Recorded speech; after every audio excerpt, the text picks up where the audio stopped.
நம்ம ரிஷப் ஷெட்டி அவர்களுடைய காந்தாரா திரைப்படத்தினுடைய கிளைமேக்ஸில் குளிகா தெய்வம் கனகவதியை கொல்றதுக்காக ஓடி வரும். அப்போ நம்ம கனகவதி என்ன சொல்லுவாங்கன்னா, நான் ஒரு பெண், அதனால் உன்னால் என்னை கொல்ல முடியாது அப்படிங்கிற மாதிரி சொல்லியிருப்பாங்க. அதுக்கப்புறமா நம்ம குளிகா தெய்வம் தனக்குள்ள சாவுண்டியை இறக்கி நம்ம கனகவதியை கொல்ற மாதிரி காட்டுவாங்க. ஆனால் ஏன் நம்ம குளிகா தெய்வத்தால் பெண்களை கொல்ல முடியாது அப்படின்னு சொல்லி பார்த்தீங்கன்னா, நம்ம குளிகா தெய்வம் நார்மலாகவே அகோர பசியில் இருக்கக்கூடிய ஒரு தெய்வமாகவே இருந்திருக்கு. அதனால் நம்ம விஷ்ணு கிட்டேயுமே நிறைய சேட்டைகள் செஞ்சுருக்கு நம்ம குளிகா தெய்வம். அதனால் நம்ம விஷ்ணு என்ன சொல்லிடுறாருன்னா, நீ பூமியில் போய் மறுபடியும் ஒரு குழந்தையா பிறந்து வா, அப்போ தான் உன்னுடைய ஆட்டம் அடங்கும் அப்படிங்கிற மாதிரி நம்ம விஷ்ணு சொல்லிட, பூமியில் இருக்கக்கூடிய ஒரு பெண்ணுடைய வயிற்றில் மறுபடியும் கருவாக உண்டாகி அந்த பெண்ணுடைய வயிற்றை கிழிச்சிட்டு பிறந்திருக்கு நம்ம குளிகா தெய்வம்.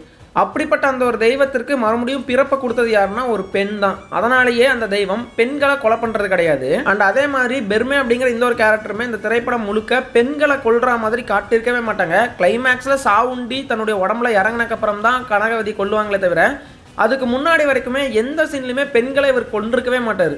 தேர்லேருந்து இறங்கி வந்து ஆண்களையெல்லாம் அடிப்பார். ஆனால் ஒரு பெண்ணை பார்த்த உடனே சுருண்டு போய் விழுந்துருவார். அதே மாதிரி கனகவதி மன்னிப்பு கேட்க வர்றப்ப கூட பின்னாடி இருக்கக்கூடிய வீரர்களை தான் கொல்லுவாங்களே தவிர அந்த கனகவதி கேரக்டரை கொல்ல மாட்டாங்க. அப்பயே ஒரு டைலாகுமே சொல்லுவாங்க, பெண்களையும் குழந்தைங்களையும் கொல்ற பழக்கம் எங்களுக்கு இல்லை. இப்படி குளிகா தெய்வம் என்னதான் ஒரு ஆக்ரோஷமான தெய்வமாக இருந்தாலுமே பெண்களை கொல்லாத ஒரு தெய்வமாக தாங்க இருக்குது.